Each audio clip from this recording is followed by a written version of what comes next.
சொன்னாலும் டேய் அவ எங்க இருந்தேன்னு தெரியுமாடா பையா டேய் நீ பாட்டு ஏதோ ஒன்ன பேசாதடா பையா டேய் ஐயோ அவனா ஒரு மோடா முட்டியும் பையா டேய் வேற யாரு அது நான் தான் அந்த பையன் டேய் யாரா அந்த பையன் நான் தான் அந்த பையன் யாரா அந்த பையன் நான் தான் அந்த பையன் டேய் யாரா அந்த பையன் டேய் நான் தான் அந்த பையன் டேய் யாரா அந்த பையன் டேய் நான் தான் அந்த பையன் டேய் இதெல்லாம் வந்து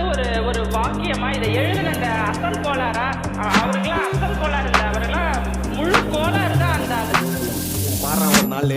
5 வயசுல அழுவுறது வெஸ்ட்னு புரிய வச்சுட்டாங்க அப்படிதான் மாமா ஸ்ட்ராங் ஆன அன்கம்ஃபர்டபிள் சிச்சுவேஷன் தான் நல்ல மெச்சூரிட்டியை உருவாக்கி புத்தி கொடுக்கும் அதானே களவும் கட்டுற ஏதோ சூதுவாது தெரிஞ்சுக்குது ஆனா லைஃப்ல இன்னும் பார்க்க வேண்டியது நிறைய இருக்குது சிலது முன்னேறணும்னு முதுகுலையே குத்தி நிக்குது சிலது முன்னேறணும்னு கத்தி நிக்குதுங்க வைரஞ்சி நீ எத்தனை வரவா ஃபயர் என்ஜின் பார்க்காதடா மரஞ்சி ஃபேக் ஐடி சிவரஞ்சி _15 இல்லீகல் நாலேஜ் அட்டூழியம் பண்றவன அட்டாக் பண்ணி துரத்த வந்த டொனால்ட் ட்ரம்ப் போல அசல் கோலார் சிக்கோ